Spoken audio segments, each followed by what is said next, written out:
Okay, class continue करते हैं वहीं से।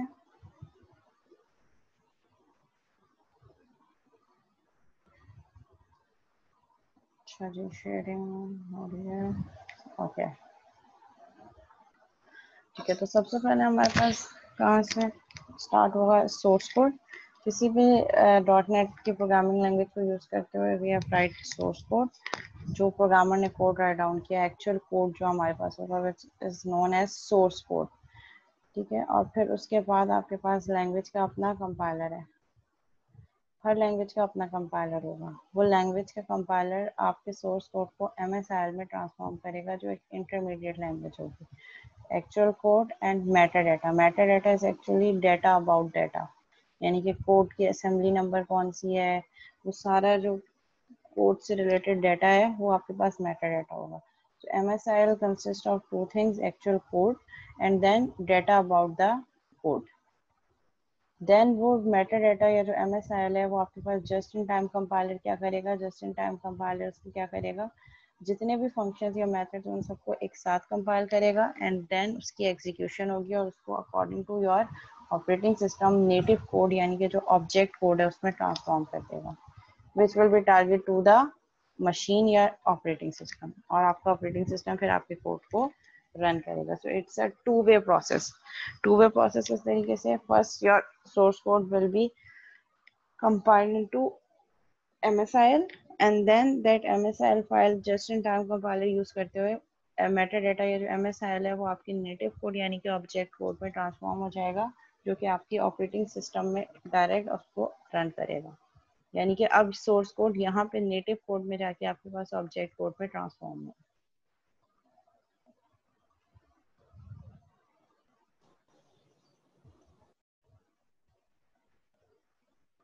यहाँ तक कोई क्वेश्चन तो नहीं है क्लास? ठीक है, ये source code two way process में आपके पास नेटिव कोड में ट्रांसफॉर्म हो गया। First it will be transformed into MSIL Microsoft intermediate language and फिर जस्ट इन टाइम कंपाइलर उसको आपके ऑब्जेक्ट कोड में ट्रांसफॉर्म करेगा। Object code means now native code is ready to run on your operating system.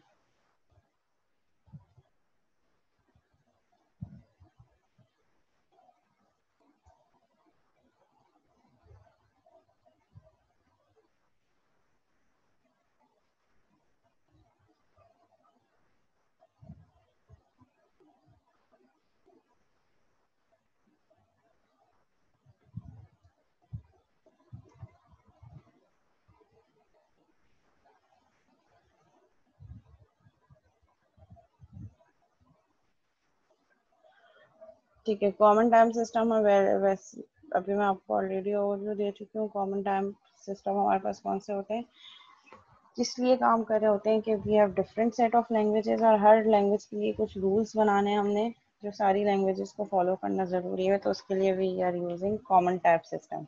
All dot net language have the same primitive data types, यानी कि सब languages में जो primitive data types हैं it should be same and int in C sharp is the same as an int in VB dot net. तो ये सारी चीज़ें कौन कौन से वेरिएबल्स यूज होंगे ये सब CTS में ऑलरेडी डिफाइन है, और हर लैंग्वेज क्या करेगी वो इस CTS को फॉलो करेगी।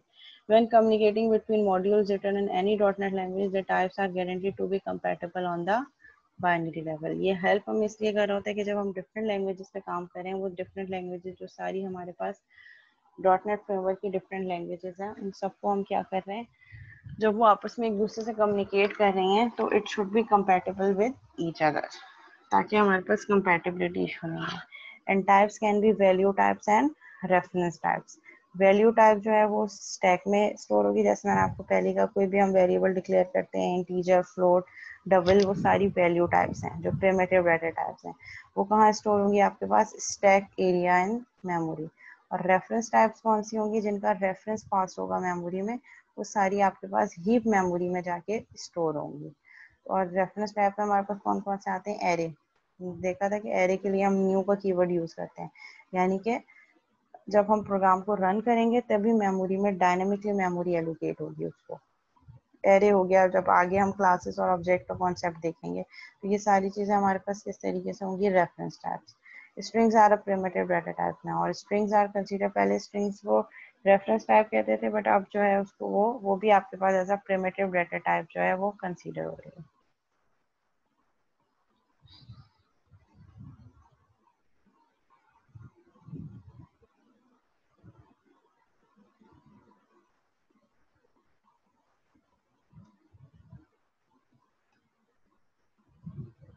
जिनका नाम नहीं आया अटेंडेंस में, वो अभी सेकंड सेशन में लूंगी, उसके साथ कंसीडर कर लूंगी। ठीक है, मुझे बता दीजिएगा कि किन किन के नेम नहीं आए, फिर मैं एंट्री कर लूंगी। कॉमन लैंग्वेज स्पेसिफिकेशन, CLS क्या है कि हमारे पास कुछ सेट ऑफ रूल्स हैं जो हर लैंग्वेज ने जो है वो फॉलो करने हैं। A language that conforms to the CLS, और वो जो भी लैंग्वेज है अगर वो CLS को कंफर्म कर रही है, यानी कि CLS के सारे रूल्स को फॉलो कर रही है, उसको इम्प्लीमेंट कर रही है, तो हम उसको कह सकते हैं कि वो क्या है, it can take the advantage of framework class library, यानी कि वो लैंग्वेज क्लास लाइब्रेरी को कॉल कर सकती है। CLS is standardized by ECMA।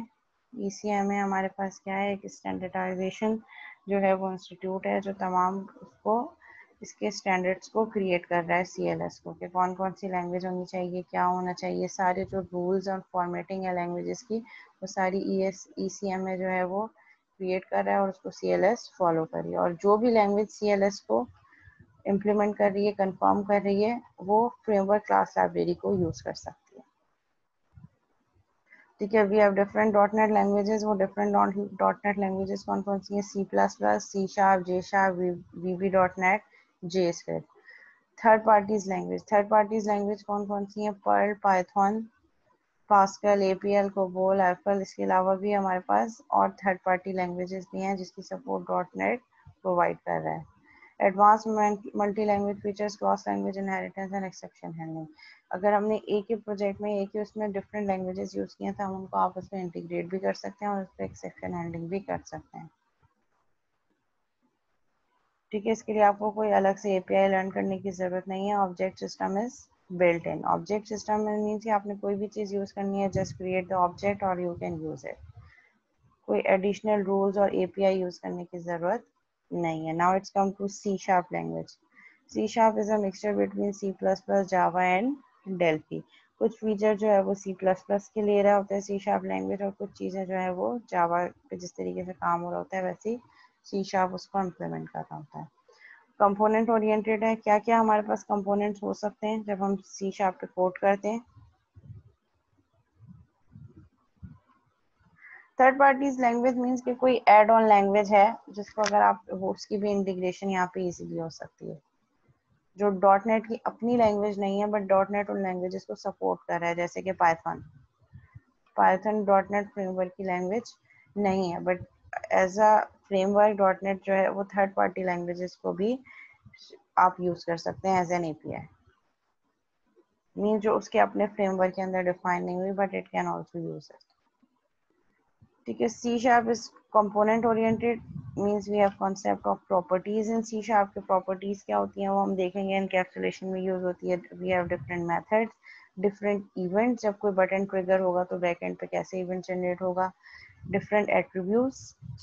XML की डॉक्यूमेंटेशन भी हो सकती है, मींस कि मैंने अगर अपने C# के कोड में कोई और लैंग्वेज की कोई API यूज करनी है, कोई फीचर ऐड ऑन करना है, तो मैं XML की डॉक्यूमेंटेशन के थ्रू उसको एम्बेड कर सकती हूँ। All in one place, no header files, ideal etcetera. ठीक है, सब चीज़ें आपको एक ही प्लेस में आप राइट डाउन कर सकते हैं। कोई हेडर फाइल्स आपको कॉल नहीं करनी पड़ेंगी, just you have to write the name space, और उस नेम स्पेस के अंदर जितनी भी क्लासेस हैं उसके अंदर जितने भी बिल्डर मेथड्स हैं you can use it. Can be embedded in ASP plus pages, और आप इसको ASP पेजेस पे भी यूज कर सकते हैं।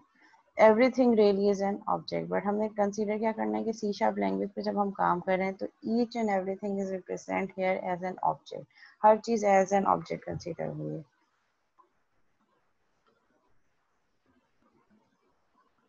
ठीक है, C# लैंग्वेज एग्जाम्पल, सबसे पहले हमारे पास नेम स्पेस यूज होगी, जो कि हमारे पास बेस नेम स्पेस है system, which is the parent name space. Using system name space, then the name of class, class hello world. ठीक है, एंड देन क्लास बॉडी, और इस क्लास की बॉडी के अंदर भी have a method which is main method, which is considered as an entry point for any other method or any other object creation. So public static void main, public is access modifier. Public क्या determine करेगा? We can use this method from anything outside the class or within the class. So public modifier means public के क्या meanings हैं? जब हमने PF पढ़ी थी तो मैंने पढ़ा था कि अभी हम पीएफ में सिर्फ पब्लिक देखेंगे, आगे ऑब्जेक्ट ओरिएंटेड प्रोग्रामिंग में हम डिफरेंट एक्सेस मॉडिफायर देखेंगे लाइक प्रोटेक्टेड प्राइवेट, तो वो हम इनकैप्सुलेशन जब पढ़ेंगे उसमें हम डिफरेंट एक्सेस मॉडिफायर्स देखेंगे. Hello world is a class right now, it's not a base class, ये सिंपली एक क्लास है.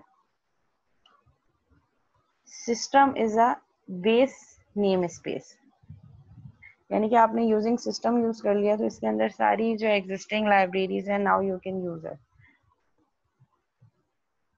तो सिस्टम इज द पेरेंट और रूट क्लास लेवल उसके अंदर सारी क्लासेस डिफाइन है. सिस्टम, फाइल, फिर उसके बाद फाइल्स के मेथड. इसी तरह सिस्टम के अंदर मैथ की क्लास डिफाइन है, फिर उसके अंदर उसके मेथड्स. तभी अगर मैं यहाँ सिस्टम यूज नहीं करती तो कंसोल से पहले मुझे system dot console dot write line use करना पड़ता है, क्योंकि कंसोल की भी क्लास क्या है, सिस्टम की मेन जो क्लास है उसके अंदर डिफाइन हुई है. तो system is the root level class, root जो सबसे पहली क्लास है, उसके अंदर फिर फर्दर सब क्लासेस हैं, फिर उसके अंदर सब क्लासेस हैं. सो यूजिंग सिस्टम यूज करने का पर्पज ये है कि सिस्टम के अंदर जितनी भी क्लासेस हैं उन सब का एक्सेस मुझे इस कोड के अंदर मैं एक्सेस कर सकती हूँ, जैसे मैंने यहाँ कंसोल डॉट राइट किया. नहीं तो अगर मैं यूजिंग सिस्टम यहाँ यूज नहीं करूँगी तो कंसोल से पहले मुझे बार बार system dot console dot write line, system dot console dot read line करना पड़े. इसलिए मैंने एक दफ़ा बेस क्लास यहाँ पे यूज कर दी. और इसके लिए मैंने एक और क्लास क्रिएट की, क्लास हेलो वर्ल्ड. ठीक है, जो कि सिंपल एक इंडिपेंडेंट क्लास है. It is not a base class right now, वो हम इनहेरिटेंस में पढ़ेंगे.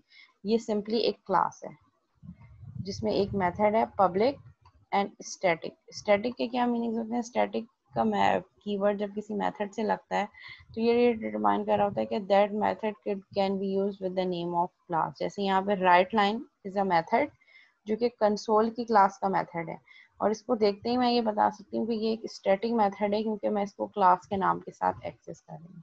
और जो मेथड स्टैटिक नहीं होते वो इंस्टेंस मेथड होते हैं. मींस उनको एक्सेस करने के लिए पहले हमें ऑब्जेक्ट क्रिएट करना पड़ता है और फिर उसके बाद हम उस ऑब्जेक्ट के नाम के साथ उसको एक्सेस कर सकते हैं. Main is a return type. void means ये मेथड कुछ भी रिटर्न नहीं कर रहा, and main is the name of method, and this braces determine that main is a method. Method की बॉडी है और मेथड की बॉडी के अंदर हमने कंसोल डॉट राइट लाइन का मेथड यूज किया. जी हन्नान, कोई क्वेश्चन है? अब्दुल हन्नान.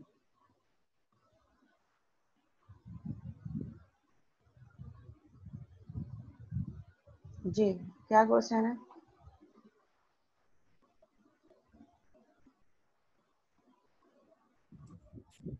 अनम्यूट कर दिया मैंने आपको. जी, क्या क्वेश्चन है नाम? मैम मेरा भी क्वेश्चन ये है कि आहिस्ता जैसे आप आहिस्ता, ये कह रही हैं थोड़ा कि आहिस्ता आहिस्ता बोलो. हमारे, सॉरी मैम, जी जैसे हमारे पास कंसोल कंसोल जो है वो एक क्लास है और राइट लाइन जो है वो इसका फंक्शन है, कैसे मेथड है. मेथड है. तो ठीक है. मैम हमारे पास जो इंट है जी, वो भी इसी तरह हमारे पास क्लास है, उसके आगे जो हम उसका नाम रखे वो इंट, वो उसका मेथड है क्या? int is not a class and int is not a it's a method. Very int is a data type. ये डेटा टाइप है. जब हम किसी भी वेरिएबल के नाम के साथ इंट लगाते हैं तो कंपाइलर ये डिटरमाइन करता है कि हम एक वेरिएबल डिक्लेयर करने जा रहे हैं. Variable are basically container. तो हम ये, आपका कंपाइलर कंसीडर करता है कि ये एक कंटेनर है जो एक वैल्यू होल्ड करेगा, और किस टाइप की वैल्यू होल्ड करेगा? इंटीजर. तो इंट जो है वो डेटा टाइप है.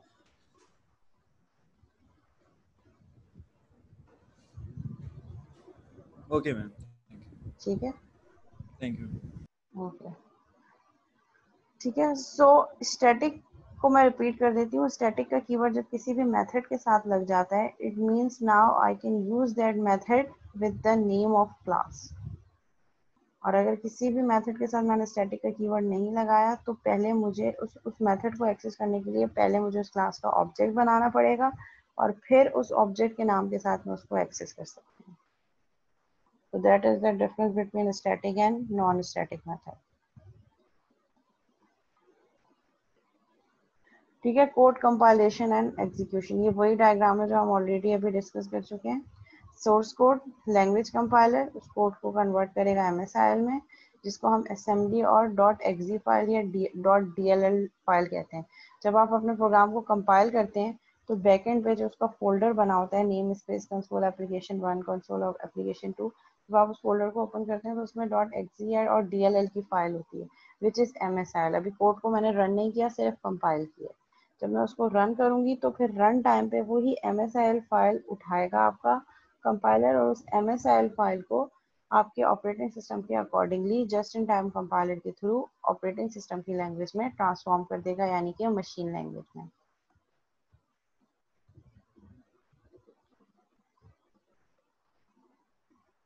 ठीक है। असेंबलीज हमारे पास क्या होती हैं, DLL और exe फाइल्स, जो कि smallest deploying unit in the CLR have unique version number. हर MSIL का एक अपना यूनिक नंबर होता है।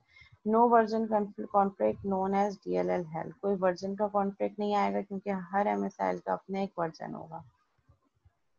ठीक है, ये एग्जाम्पल है असेंबली की। इसमें हमारे पास डिस्क्रिप्शंस आती हैं। मेटा डेटा हमने देखा था, एक तो MSIL दो पार्ट में डिवाइड होता है, एक जो आपका एक्चुअल कोड जो MSIL में ट्रांसफॉर्म हुआ है, और एक Meta data. Meta data is means data about assembly. तो इसमें क्या क्या चीज़ें आएंगी, क्लासेस, क्लासेस कौन कौन सी यूज़ हैं, जिस कोड को आपने कंपाइल किया उसमें कौन कौन सी क्लासेस हैं, बेस क्लासेस कौन कौन सी हैं, क्या आपने कोई इंटरफेसेस इम्प्लीमेंट किए हैं, डेटा मेंबर्स कौन कौन से होंगे, means name of variables and methods name. तो ये सारी डिटेल जिस कोड को आप MSIL में ट्रांसफॉर्म करें उसकी सारी डिटेल यहाँ पे मेटा डाटा की फॉर्म में स्टोर हो रही होगी। और असेंबली की डिस्क्रिप्शन क्या आएगी, असेंबली का नेम, यानी कि उस MSIL का नेम क्या है, उसका वर्जन कौन सा है, कल्चर क्या है, ये सारी जो है वो चीज़ें जो है वो ऑटोमेटिकली बैक एंड पे होगी। एज अ प्रोग्रामर आपको या मुझे इसका जो है वो कोई कंसर्न नहीं है कि कौन सा वर्जन नेम रखना है, क्या रखना है, ये ऑटोमेटिकली बाय डिफॉल्ट आपका CLR जो है वो परफॉर्म कर रहा होगा।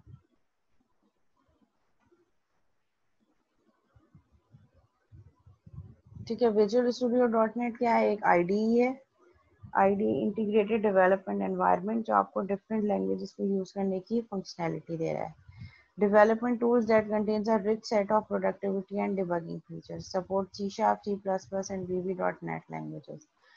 You can create different desktop-based applications. You can create Windows Form-based application, ASP.NET Web Form, web पे भी आप काम कर सकते हैं. You can create web-based application as well, which can be run over the internet.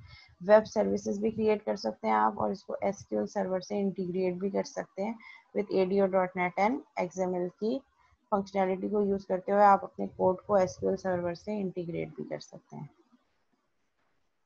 VS.NET is not part of the .NET framework. Visual Studio .NET is not part of the .NET framework, not necessary to build or run managed code. The .NET framework SDK includes command line compilers, और जो .NET framework का SDK है, Server Development Kit, includes command line compilers as well.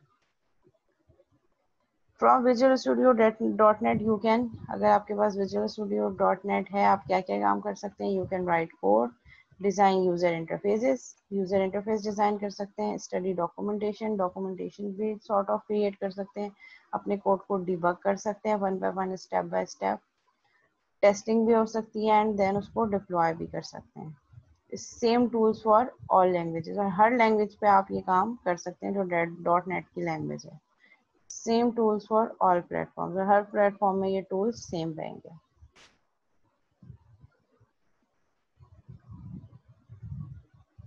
ठीक है, यहाँ पे इन्होंने कुछ ओवरव्यू दिया है। .NET फ्रेमवर्क नेम स्पेसिस कौन कौन सी हैं, system.web के अंदर कौन सा आएगा, सिस्टम, अच्छा देखिए सबसे पहले जो सिस्टम है, सिस्टम के अंदर कौन कौन सी क्लासेस आ सकती हैं, कलेक्शंस की, कॉन्फ़िगरेशन, डायग्नोस्टिक, IO, जो हमने अभी फाइलिंग के लिए भी यूज़ की थी जब हमने PF पढ़ा था, सिक्योरिटी, सर्विस प्रोसेस, ये सारी क्या है डिफरेंट हमारे पास इस नेम स्पेस के अंदर डिफरेंट क्लासेस आ रही हैं। सिस्टम डॉट डेटा, डेटा के अंदर, अच्छा हर चीज़ देखें, जो मेन सिस्टम है उसके बाद सब चीज़ें क्या आ रही हैं, system dot data, system dot XML, system dot drawing, system dot WinForm, system dot web, यानी कि ये सब बेस क्लास कौन सी है, पेरेंट क्लास सिस्टम है, और ये सब फिर उसी सिस्टम की क्लास को ड्राइव करते हुए फर्दर फंक्शनैलिटी ऐड ऑन करते हैं। डिफरेंट कैटेगरीज बनी है। बेस क्लास लाइब्रेरीज में हमारे पास सिस्टम, अगेन सिस्टम के अंदर सारी चीज़ें क्या हैं, ये सारी लाइब्रेरी है। एक लाइब्रेरी बन गई जिसमें we have different set of classes और हर क्लास के अंदर we have different set of methods and functions.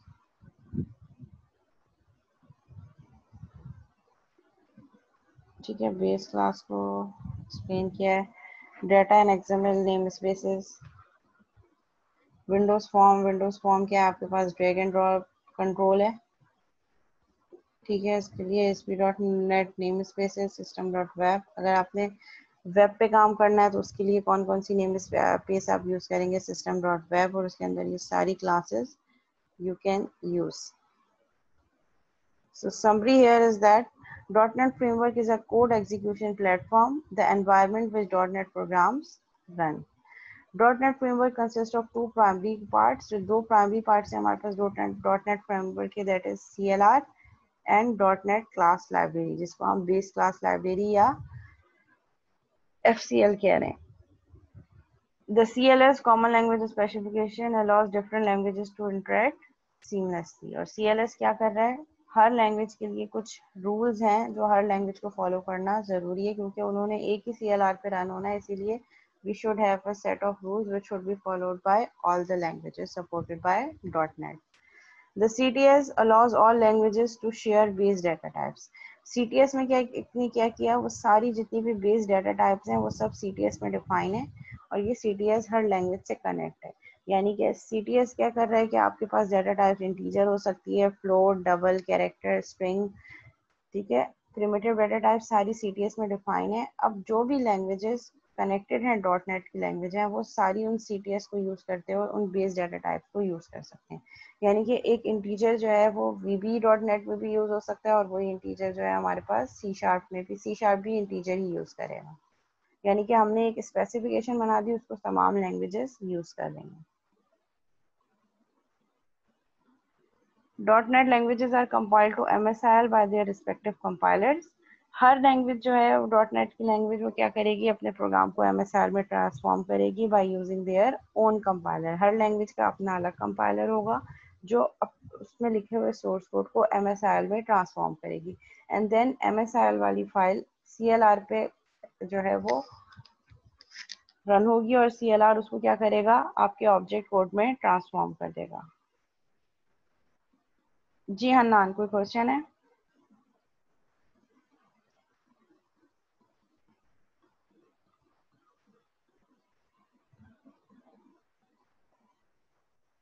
And Ali Babar,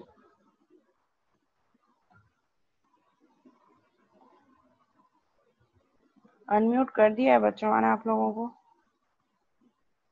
आप लोगों के पास से शायद आप म्यूट हुए हो।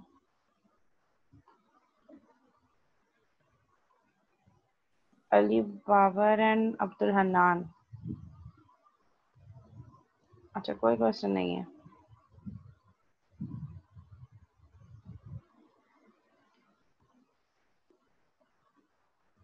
Okay, no issue. ठीक है, तो .NET लैंग्वेजेस जो हैं उनका वो कंपाइल होती हैं अपना कंपाइलर यूज़ करते हुए MSIL में, और वो MSIL फाइल को आपका CLR रन करेगा। CLR एक ही है, लेकिन हर लैंग्वेज का एक अपना कंपाइलर होगा। C# का अलग होगा, VB का अलग होगा। जो भी कोड आपने सोर्स कोड लिखा होगा उसको MSIL में ट्रांसफॉर्म करेगा, और वो MSIL फिर आपके CLR जो है उसको जस्ट इन टाइम कंपाइलर के through according to your operating system transform करेगा। Base class library is set of basic classes, collection, I/O, networking, security. ADO.NET provides .NET application with access to relational database। और ADO.NET की functionality use करते हुए आप database SQL server से अपने code को integrate करवा सकते हो।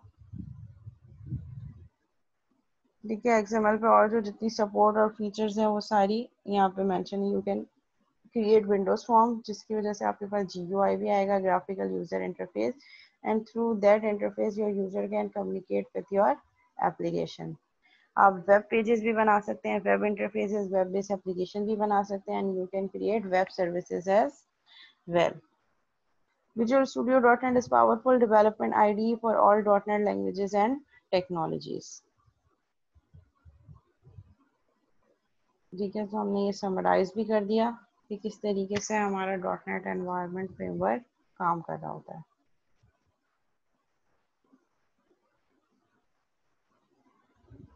अच्छा जी, अगर कोई क्वेश्चन है इससे रिलेटेड तो यू कैन आस्क क्वेश्चन, नहीं तो फिर हम नेक्स्ट लेक्चर स्टार्ट करें। ये तो बेसिकली एक ओवरव्यू था।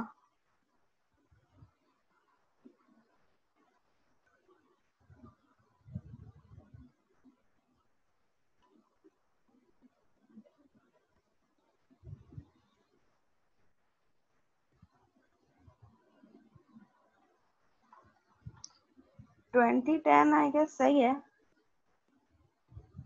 कोई इशू नहीं है। 2012 एंड ऑनवर्ड देखना है तो ज़्यादा बेटर है, उसमें आपको और फीचर्स मिल जाएंगे।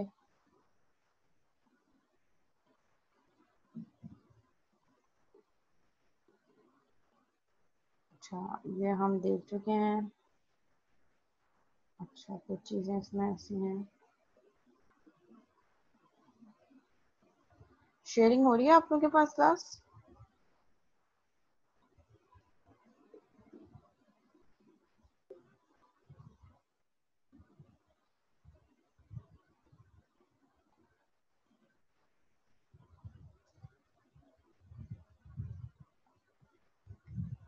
अच्छा, नहीं, कुछ स्पेसिफिक लैंग्वेजेस हैं जिसपे, मतलब जो ऑब्जेक्ट ओरिएंटेड प्रोग्रामिंग लैंग्वेजेस हैं उन्हीं पे हम वो इम्प्लीमेंट कर सकते हैं। जैसे कि हमारे पास सी प्लस प्लस है, जावा है, सी शार्प है, ये सारी ऑब्जेक्ट ओरिएंटेड प्रोग्रामिंग लैंग्वेज है। अगर हम सी लैंग्वेज पे काम करें तो C is not object oriented programming language. तो सी में अगर हम क्लासेस यूज़ करेंगे तो वो फिर हमें एरर देगा। जी, शमीम रज़ा ने हैंड रेज किया है, कोई क्वेश्चन है?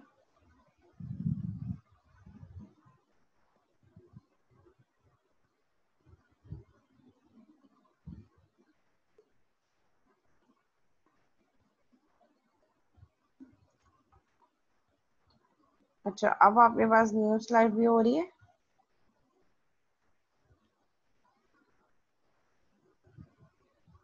Okay,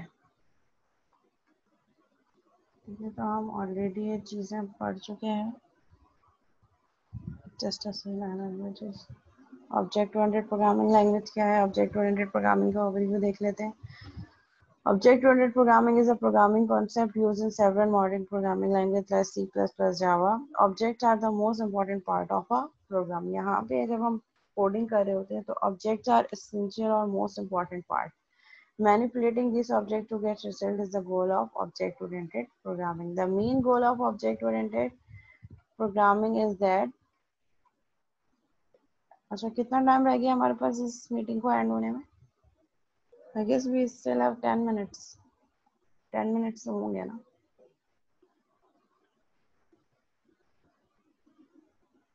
Anyhow.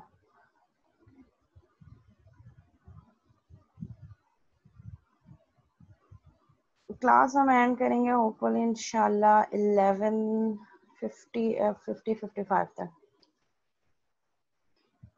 तो इस मीटिंग के बाद ये जो मीटिंग एंड हो जाए फिर इसी मीटिंग आईडी को दोबारा से ज्वाइन करेंगे और 25 मिनट्स की एक क्लास और होगी।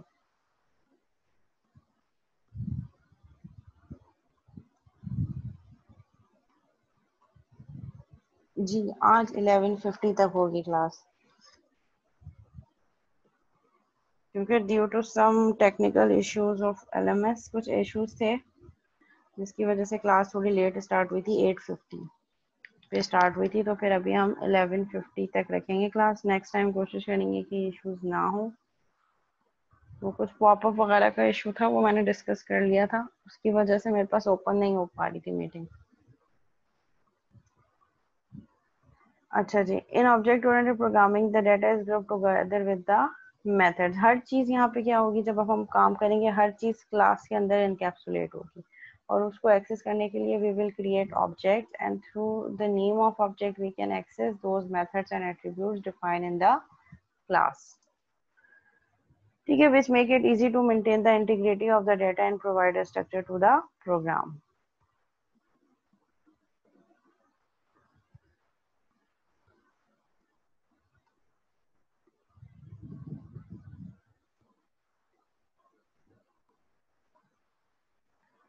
ठीक है, अब हम ऑब्जेक्ट ओरिएंटेड प्रोग्रामिंग को माइंड में रखते हुए एक एग्जाम्पल को मैप करते हुए चीज़ों को लेकर चलते हैं। ठीक है, let's say I have a concept of address book. ठीक है, imagine a personal address book with some data stored about your friends. ठीक है, एड्रेस बुक है और उसमें क्या क्या चीज़ें होंगी जो डिटेल रखा है, स्टोर कर रहा है आपके फ्रेंड्स की। क्या क्या कंटेंट्स होंगे? नेम ऑफ योर फ्रेंड, क्या आपके फ्रेंड का नेम क्या है, उसका address and telephone number. List 3 things that you may do to this address book.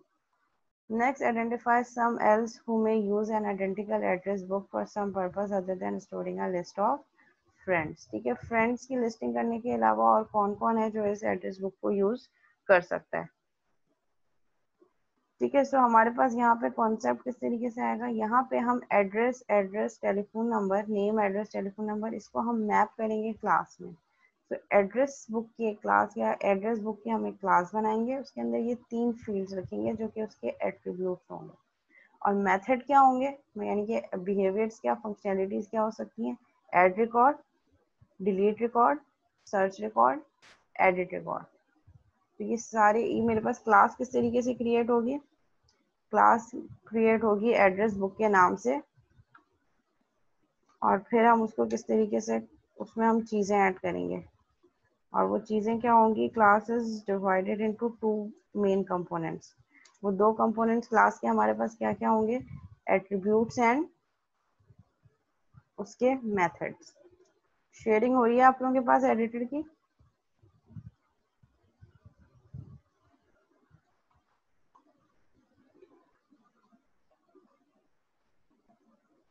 तो मैं शेयरिंग ऑन करती हूँ। ठीक है, अब शेयरिंग हो रही है। ओके, लेट्स से हम यहाँ पे एक क्लास बनाते हैं, कोई भी एक ऑब्जेक्ट, आप मुझे एग्जांपल लें रियल वर्ल्ड की, कोई भी एग्जिस्टिंग ऑब्जेक्ट जो आपके माइंड में आ रहा हो। पर्सन की एग्जांपल ले लें। लेट्स से मैंने यहाँ पे क्लास बनाई, क्लास पर्सन। ठीक है, ये क्लास बॉडी यहाँ पे मैंने एंड कर दी। अब इस क्लास में I will define this class can have 2 components. First one is the attribute of class, यानी कि पर्सन के एट्रीब्यूट क्या क्या हो सकते हैं, and second one beats features और बिहेवियर्स, कि ये क्लास क्या क्या बिहेवियर या क्या क्या फंक्शनैलिटी परफॉर्म कर सकती है। तो जब हम पर्सन की बात कर रहे हैं तो हमारे पास सबसे पहले हम एट्रीब्यूट्स को आइडेंटिफाई करेंगे। एट्रीब्यूट्स ऑफ क्लास पर्सन कौन कौन से होंगे? Should be his name, person का नेम, उसकी एज या डेट ऑफ बर्थ में से आप कोई एक चीज ले सकते हैं, हाइट क्या है उसकी। ठीक है, ये सारे एट्रीब्यूट्स क्या होंगे, ये एट्रीब्यूट्स होंगे। और इसको हम यहाँ लिस्ट डाउन कैसे करेंगे, थ्रू हम जिस तरीके से वेरिएबल डिक्लेरेशन करते हैं। नेम की data type it should be string, then हमारे पास उसकी एज हम फ्लोट में ले लेते हैं, फ्लोट एज,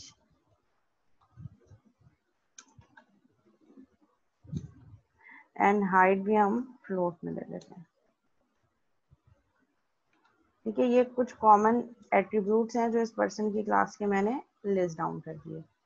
ठीक है, अब यहाँ पे मेरे पास नेक्स्ट में क्या चाह रही हूँ, now I want to create some functionality और behaviour related to this person class. अब पर्सन क्लास के बिहेवियर क्या हो सकते हैं, यानी कि कुछ फंक्शनैलिटी जो ये क्लास परफॉर्म कर सकती है। ठीक है, सो यहाँ पे हम डिफाइन करते हैं, आप पर्सन कैन टॉक, मेथड बिल्कुल वैसे ही जैसे हम मेथड डिक्लेयर करते हैं, इसको हम कर देते हैं पब्लिक स्टेप। अच्छा, यहाँ पे इसको वॉइड नहीं करते, पब्लिक वॉइड वॉक। ठीक है, और मैंने इस मेथड की बॉडी बना दी। और यहाँ पे मैंने इसको डिटरमाइन कर दिया कंसोल डॉट राइट लाइन,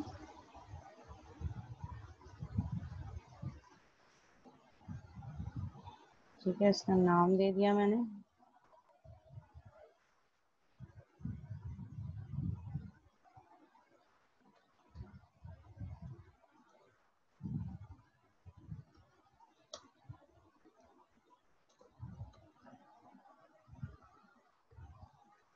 ठीक है,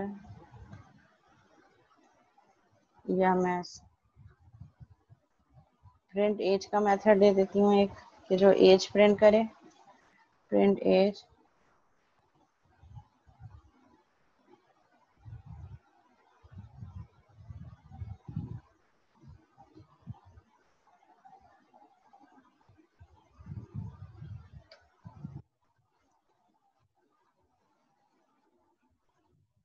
ठीक है, वेरिएबल मैंने एज प्रिंट करना है, सो एज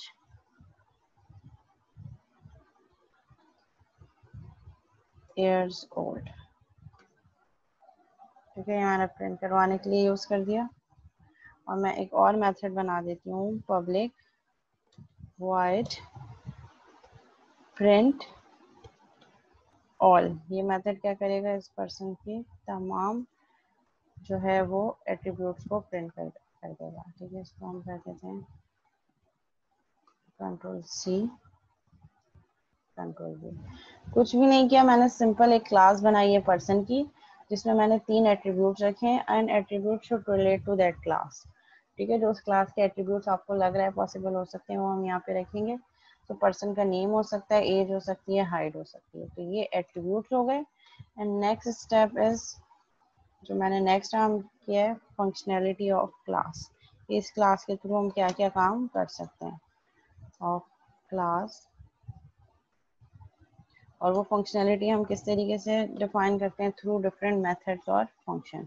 यहाँ मैंने वॉक का एक मेथड बना दिया, simple, public void is the return type, public is access modifier, and walk is the name of method.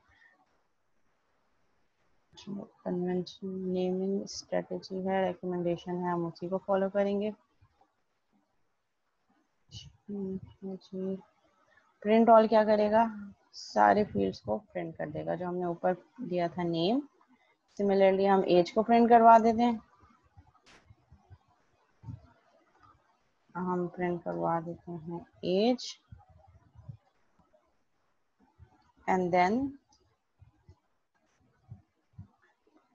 you can create HUIGS। Meeting end होने वाली है, जैसे भी मीटिंग एंड होगी हम फिर इसी मीटिंग आईडी पे दोबारा से स्टार्ट कर देंगे। ठीक है, हम और मेथड भी बना सकते हैं, वॉक, टॉक, ईट। ठीक है, मैंने यहाँ पे क्या किया है, मैंने यहाँ पे 3 मेथड बनाए हैं, वॉक का, प्रिंट एज का जो एज को प्रिंट करवाया, और प्रिंट ऑल जो सारी फील्ड्स को प्रिंट करवा रहा है।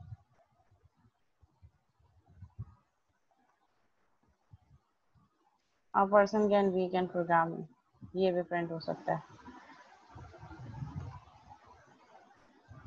ठीक है, यहाँ तक अच्छा। अभी हम क्या कर रहे हैं, इनपुट अभी नहीं ले रहे हैं, अभी हम सिर्फ एक टेम्पलेट बना रहे हैं। टेम्पलेट का मतलब ये कि मैं सिर्फ और सिर्फ एक क्लास बना रही हूँ। अब जब हम रियल वर्ल्ड, अभी क्लास क्या है, इस क्लास से जितने भी पर्सन है वो इसके ऑब्जेक्ट्स होंगे। तो जब मैं ऑब्जेक्ट क्रिएट करूंगी, वो इस क्लास से एसोसिएट हो जाएगा, लिंक करेगा। ठीक है, मीटिंग एंड होने वाली है, सेम मीटिंग आईडी पे ज्वाइन करते हैं, फिर यहीं से कंटिन्यू करते हैं।